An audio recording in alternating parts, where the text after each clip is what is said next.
नमस्कार दोस्तों, स्वागत है आपका द न्यूज लॉन्चर के इस यूट्यूब मंच पर।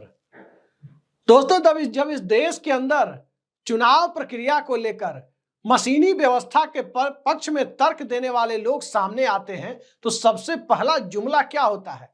रटा रटाया जुमला कि टाइम कम लगता है। अब टाइम कैसे कम लगता है जब 6, 7, 8 फेज में लोकसभा के चुनाव होते हैं, विधानसभा का चुनाव जो एक फेज में होता है, तो टाइम कैसे कम लगता है? आइए जरा आपको बताते हैं कि कैसे इस देश के 140 करोड़ लोगों की आंखों पर पर्दा डालने का पूरा एक सिस्टम बनाया जा रहा है। वैसे सिस्टम वर्ड आजकल मैं भूल गया हूं। जब से मैंने प्रधानमंत्री जी को कहते सुना कि सिस्टम, तो ये सिस्टम कौन सा है जिस सिस्टम के तहत इस देश में मशीनी व्यवस्था की वकालत की जाती है और बैलेट व्यवस्था के खिलाफ तर्क दिया जाता है? जबकि याद रखिए, अमेरिका के राष्ट्रपति डोनाल्ड ट्रंप ने हमारे प्रधानमंत्री नरेंद्र मोदी के सामने ही प्रेस कॉन्फ्रेंस में बैलेट पेपर की वकालत की अमेरिका के लिए, क्योंकि अमेरिका में भी 2 तरह की मशीनें इस्तेमाल होती हैं और तकरीबन 28 से 30% लोग वहां मशीनी व्यवस्था के तहत पोलिंग करते हैं, जिस पर ट्रंप साहब को भी भरोसा नहीं है। खैर, ट्रंप साहब को भरोसा हो या ना हो, हमारे यहां तो हमारे साहब को भरोसा जरूर है, होना भी चाहिए भरोसा, क्योंकि इसी भरोसे के साथ तो इस देश के अंदर लोकतंत्र में लोक गायब होकर सिर्फ तंत्र का दर्शन आपको कराया जा रहा है। दिल्ली का चुनाव 5 फरवरी को हुआ। दिल्ली की काउंटिंग, मतलब जो जनता ने वोट दिए थे उसकी मतगणना 8 फरवरी को हुई और आज 18 फरवरी है।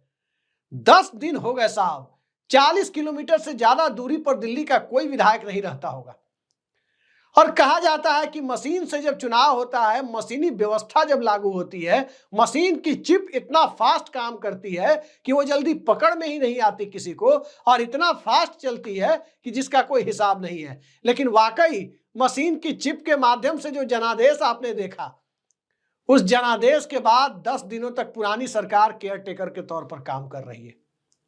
मतलब जनता को फैसला दिखाना जल्दी है या जनता ने जो फैसला दिया उसके बाद संवैधानिक जिम्मेदारी को निभाना ज्यादा जरूरी है?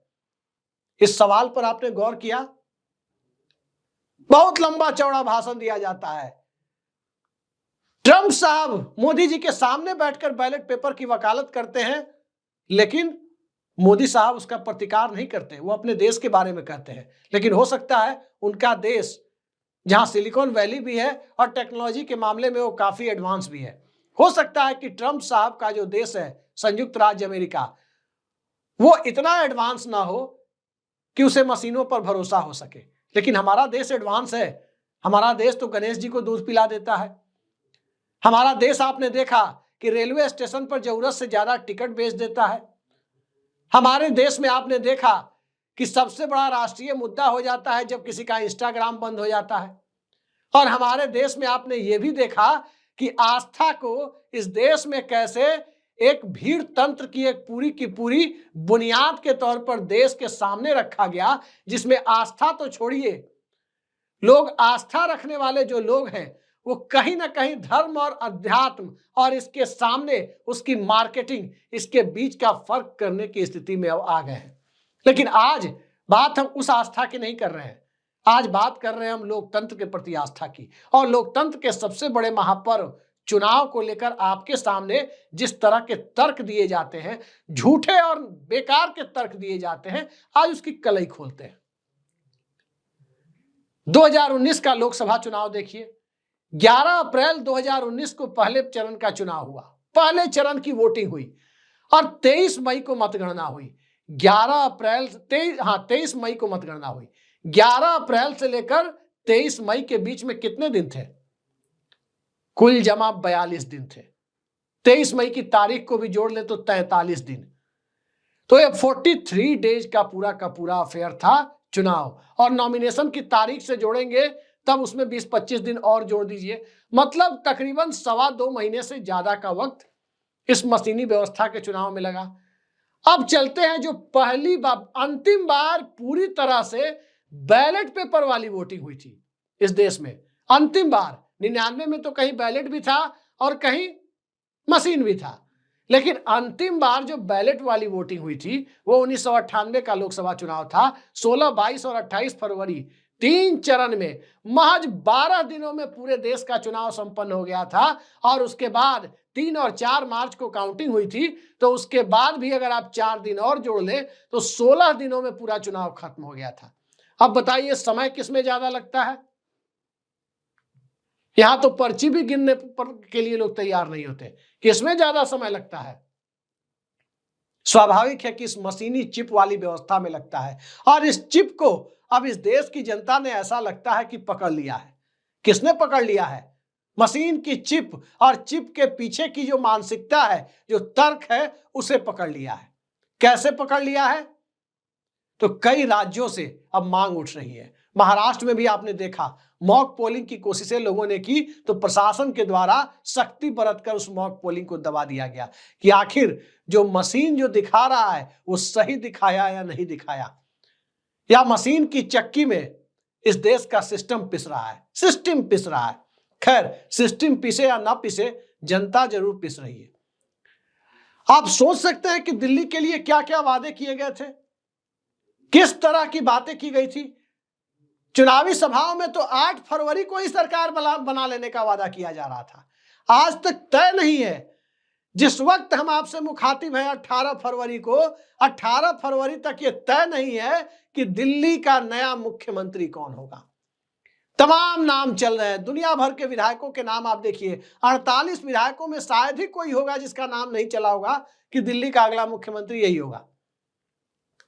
लेकिन इतनी माथापच्ची, जो हड़बड़ी जनता से उम्मीद की जाती है कि वो जल्दी से जल्दी अपने लोकतांत्रिक अधिकारों का प्रयोग करे और जल्दी से जल्दी उसकी गिनती हो जाए, वो हड़बड़ी सरकार बनाने में क्यों नहीं दिखाई जाती? वहां क्यों इतनी देर हो रही है? वहां इस तरह का सिस्टम क्यों बनाया गया है, जिस सिस्टम में विधायकों को ही पता नहीं है कि नेता कौन होगा। कभी अटल बिहारी वाजपेयी की सरकार के लिए जब जयललिता ने समर्थन वापस लिया था और तब अटल बिहारी वाजपेयी ने जो विश्वास प्रस्ताव पेश किया था, तब वो क्या कह रहे थे कि सरकार विपक्ष गिराना तो चाहता है, लेकिन ये नहीं बताता कि उस सरकार का एजेंडा क्या होगा, उसका नेता कौन होगा, उस सरकार का स्वरूप क्या होगा। आज एजेंडा को चलिए मान लेते हैं कि जो घोषणा पत्र में है वो एजेंडा होगा, मान लिया। अब कितना पूरा होगा नहीं होगा वो 5 साल में पता चलेगा, लेकिन सरकार का स्वरूप क्या होगा? याद रखिए, मैं अटल बिहारी वाजपेयी के शब्दों को उधार लेकर आपके सामने रख रहा हूं कि सरकार का स्वरूप क्या होगा, उस सरकार का नेता कौन होगा, ये अभी तक तय नहीं है। 10 दिन लगते हैं। इससे तो बेहतर था कि बैलेट पेपर का ही इस्तेमाल कर लिया जाता। 8 तारीख के बदले 8, 9, 2 दिन गिनती होती, जरूरत पड़ती तो 3 दिन पर्ची की गिनती होती, और तीनों दिन गिनती होती, तब भी 10 तारीख तक नतीजा आ जाता। 8, 9 और 10, तब भी आपके सामने, उसके बाद भी 8 दिन लगते, 10 दिन लगते, तब कहा जाता कि हां दिक्कत है। लेकिन वो भी दिक्कत जनता के द्वारा नहीं, सिस्टम के द्वारा नहीं, मशीन के द्वारा नहीं, बैलेट के द्वारा नहीं, बल्कि वो दिक्कत राजनीतिक दलों के द्वारा है। आपने महाराष्ट्र में भी देखा होगा, 23 नवंबर को मतगणना के आंकड़े आए थे, अभी पिछले साल, अभी नवंबर में, और उसके बाद सरकार बनी जाकर के तकरीबन 20 दिनों बाद, 15 दिनों बाद, वो सबने देखा कि 2 हफ्ते से ज्यादा लग गए सरकार बनने में। वहां भी यही तर्क था कि प्रक्रिया लेट होती है। अरे भाई, प्रक्रिया फास्ट करने का फायदा क्या है ये तो बता दीजिए। राजीव कुमार साहब रिटायर हो रहे हैं, राजीव कुमार की जगह नए वाले भी आ रहे हैं। नए वाले क्या राजीव कुमार ही निकलेंगे, या राजीव कुमार की परंपरा को आगे बढ़ाने वाले निकलेंगे? ये सवाल अब आएंगे। नए वाले पदभार ग्रहण करेंगे, उसके बाद सामने दिखाई देगा कि शेरो शायरी वो करते हैं, या शेरो शायरी की जगह कुछ और जो टीएन शेषन ने किया था, जो जेएम लिंगदो ने किया था, उस जो बीबी टंडन ने किया था, क्या वही काम वो करेंगे? अब आने वाला वक्त बताएगा वो क्या करेंगे। लेकिन सबसे बड़ा सवाल जो इस देश की जनता को, इस देश के हुक्मरानों से पूछना चाहिए कि आप हमसे तो उम्मीद करते हैं कि जल्द से जल्द tip tip tip tip button दबा दीजिए और फिर उधर tip tip tip tip counting हो जाए, और फिर उसके बाद रिजल्ट आ जाए, पटाखे फूट जाए, मिठाई बंट जाए, जलेबी बुनिया समोसा मुर्गा मटन बंट जाए, और फिर उसके बाद 10 दिनों तक कान में तेल डालकर सोए रहे कि चलो सरकार बनाना है ना, किसी दिन जाएंगे बना लेंगे। वहां देर नहीं हो रही है, वहां कोई सवाल नहीं पूछ रहा कि क्यों देर हो रही है। और जब देर ही करनी थी तो बैलेट पेपर में क्या खराबी है? बैलेट पेपर में तो काउंटिंग में 1 ही दिन ज्यादा टाइम लगता, या बहुत से बहुत 1.5 दिन ज्यादा टाइम लगता। क्या खराबी थी बैलेट पेपर में? क्यों इस तरह की व्यवस्था की गई? अब यह सवाल जनता का सवाल बन चुका है। लेकिन आपको पता है कि तमाम तरह की गोदी मीडिया में अदालत लगाने वाले लोग ये सवाल नहीं पूछेंगे।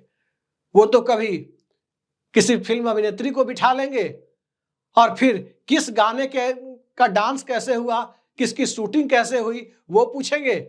कभी कोई फिल्म अभिनेता पहुंच जाएंगे किसी नेता का इंटरव्यू लेने कि आम काट कर खाते हैं कि चूस कर खाते हैं। यही पूरा का पूरा सिस्टम है। आप थकते क्यों नहीं है? तमाम तरह की चीज आप देखते हैं, कुछ आप गोदी मीडिया में देखते होंगे, कोई भी ये सवाल नहीं पूछ रहा कि 10 दिन से क्या हो रहा है। ऐसा भी नहीं है कि किसी को कन्याकुमारी से किसी विधायक को आना है।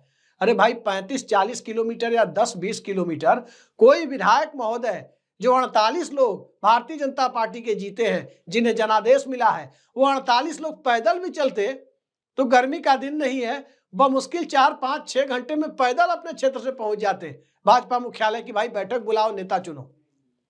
वो भी नहीं हो रहा है। अब लगता है कि इसके लिए भी पंडित जी मुहूर्त बताएंगे, मुहूर्त निकलेगा और फिर मुहूर्त निकलेगा। अब उसमें यह भी बताया जाएगा कि किस मुहूर्त में नेता चुना जाए तो सरकार के दामन पे दाग ना लगे।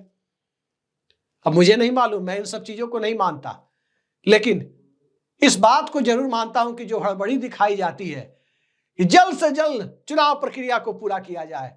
सारी चुनाव प्रक्रिया, चाहे मशीन और चिप वाली मशीन से हो, चाहे बैलेट से हो, वोटिंग तो एक ही दिन में होनी है। देरी किस बात की कही जाती है? काउंटिंग की देरी को दिखाया जाता है, मतगणना की देरी को।